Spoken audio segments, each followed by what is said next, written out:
కూర్చోండి సార్, ఎట్లా కూర్చోండి.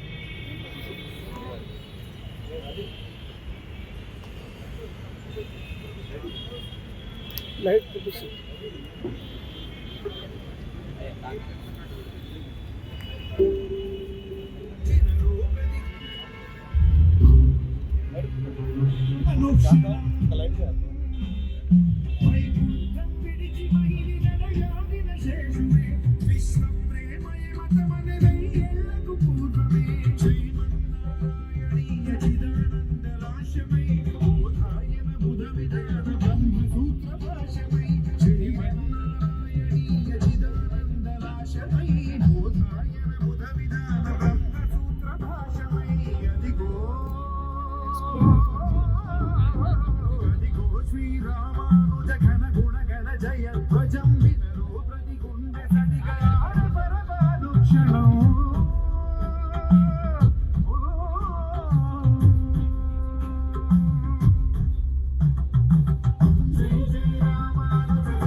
ఇప్పుడు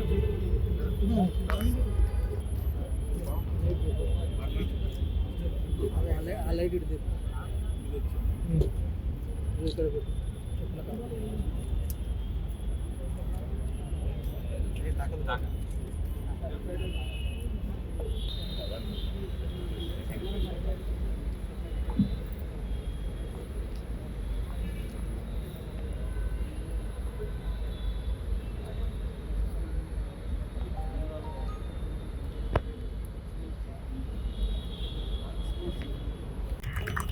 ఇది ఎందుకంటే ఆయన వాయిస్ ఇంకా పెద్దగా వచ్చి దాని ద్వారా మరి కాలేజెస్ అన్నారు, కాలేజెసే కాదండి స్కూల్స్ చాలా ఇంపార్టెంట్. నన్ను ఒక వ్యక్తి వచ్చి మీకు ఎంతో ఇన్ఫ్లుయెన్స్ ఉంది కాబట్టి దాన్ని వాడి చిన్నపిల్లల స్కూల్స్కి వెళ్ళి వాళ్ళని మార్పు చేయండి అన్నారు. అప్పుడు శ్రీదేవి అని ఒక ప్రముఖ ఇండస్ట్రియలిస్ట్, ఆమె ద్వారా 35,000 లైబ్రరీలు పెట్టాం. 35,000 లైబ్రరీలు. దాంట్లో 5 లైబ్రరీలు ఒకటి పొట్టి శ్రీరాములు గారు పుట్టిన ఊర్లో నేను నాకు సొంత ఖర్చులతో పెట్టాను. మరొకటి ఏలూరులో గాంధీ మహాత్ముడు వచ్చిన ఊర్లో పెట్టాను.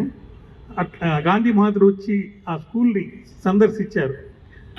నేను వారిని ప్రముఖంగా కోరేది ఏంటంటే దయ ఉంచి స్కూల్స్లో మీరు భక్తి భావాన్ని రక్తి కట్టించే విధంగా, అంటే వాళ్ళకి ఆనందం వచ్చే విధంగా చేయాలని మీరు కోరితే ఎటువంటి సహాయం అయినా నేను యాజ్ ఎ యూట్యూబర్గా నా 85,000 వీడియోలు ఉన్నాయి ఉంటారు. కానీ తాను సమాజానికి ఏదైనా చేసినప్పుడే ఏదైనా ఒక పండుగలాగా జరుపుకోవాలి అనుకునే ఒక ఉత్సాహం కలిగిన వ్యక్తిగా మాకు పరిచయం. శ్రీమాన్ వెల్లాల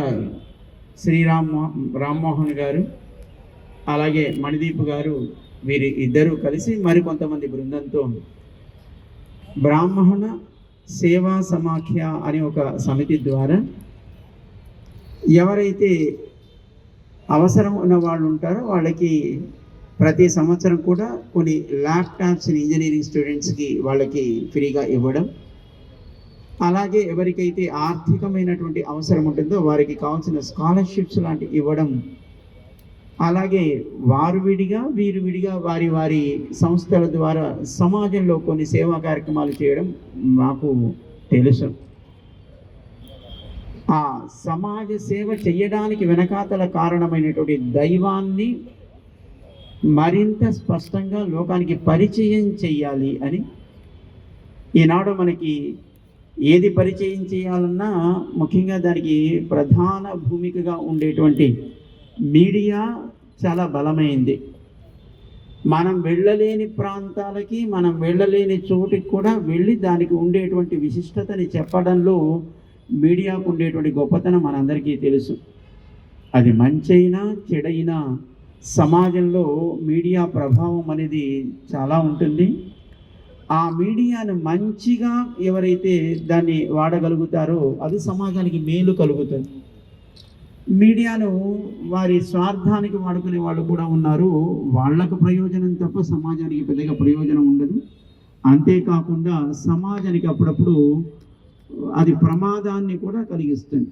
అయితే సమాజానికి ప్రమాదాన్ని కలిగించేట్టుగా కాకుండా ప్రమోదాన్ని కలిగించేట్టుగా, అంటే ఆనందాన్ని కలిగించేట్టుగా మనందరినీ నడిపిస్తున్నటువంటి దైవాన్ని స్పష్టంగా పరిచయం చేయాలి అని ఒక ఛానల్ లాంటిది ఏర్పాటు చేయాలి అని మణిదీప్ గారు మమ్మల్ని అడిగినప్పుడు, స్వామి దానికి ఏదైనా ఒక పేరు పెట్టండి అని అడిగారు. అంటే పేరు పెట్టాలంటే మనం చేసే యాక్టివిటీకి మనం ఉపయోగించేటువంటి పేరుకు ఏదో ఒక సంబంధం ఉండాలి. ఎప్పుడైనా చూడండి, పిల్లలకి పేర్లు పెట్టాలి అని అంటే అసలు లోకంలో లేని పేర్లు పెట్టాలి అని అనుకుంటూ ఉంటారు. కానీ ఒక్కొక్కసారి ఆ శబ్దానికి అర్థం కూడా ఏంటో మనకి తెలియదు. కానీ మనం పెట్టే పేరు ఆ పిల్లవాడికి భవిష్యత్తులో ఒక అందమైనటువంటి జీవితాన్ని ఇస్తుంది అని మనకి తెలియదు.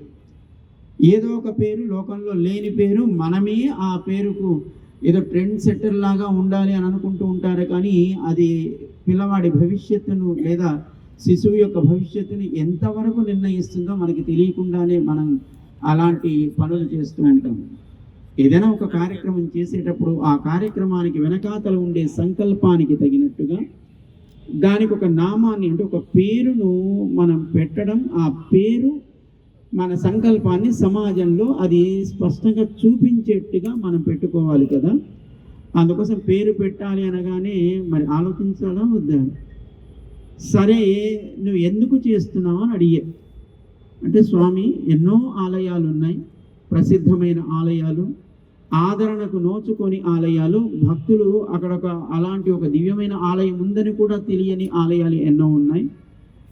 అలాంటి ఆలయాలని, ఆ ఆలయ చరిత్రని, ఆలయానికి వెనకాతలు ఉండే వైభవాన్ని సమాజానికి తెలియజేసే ఒక కార్యక్రమం చేయాలి. ఆలయాలు మనకి సంస్కారాలు నేర్పే స్థానాలు కనుక ఆ సంస్కారం సమాజంలో అందరికీ అది ఏర్పడేట్టుగా చెయ్యాలి అని. రెండవది, పెద్దలు, మహనీయులైనటువంటి జ్ఞానం కలిగినటువంటి పెద్దల ద్వారా మంచి మాటలు సమాజానికి చెప్పించాలి. వినడం వల్ల సంస్కారం ఏర్పడుతుంది, చూడడం వల్ల సంస్కారం ఏర్పడుతుంది. పెద్దల మాటలు వినడం వల్ల కొన్ని సంస్కారాలు ఏర్పడతాయి. ఆలయాల చరిత్ర తెలుసుకోవడం వల్ల కొన్ని సంస్కారాలు ఏర్పడతాయి. భారతీయ వైదిక సంస్కృతికి వెనకాతల ఆధార భూమికను ఉండేటువంటి ఆలయాలను పరిచయం ద్వారా సమాజంలో కొన్ని సంస్కారాలను మనం కలిగించవచ్చు. అలా ఈ ఛానల్ అది సమాజానికి ప్రయోజనం కలిగించేట్టుగా ఉండాలి అని నేను కోరుకుంటున్నాను. దీంట్లో స్వార్థం లేదు కనుక నిస్వార్థమైనటువంటి భావనకి నా మహా అని ఒక శబ్దం వాడుతా. నా మమ మమ అంటే నాది, నమమ అంటే నాది కాదు అని ఆ శబ్దానికి అర్థం. నమః అనే ఆ శబ్దానికి నాది కాదు, కర్తను నేను కాదు, అలాగే సంకల్పము నాది కాదు, దీనివల్ల ప్రయోజనము నాకు చెంది ఉండదు. ఇది సమాజాన్ని నడిపించేటువంటి భగవంతుడికి చెందినదై ఉండాలి. మనమంతా ఆయనకు చెందిన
It's a child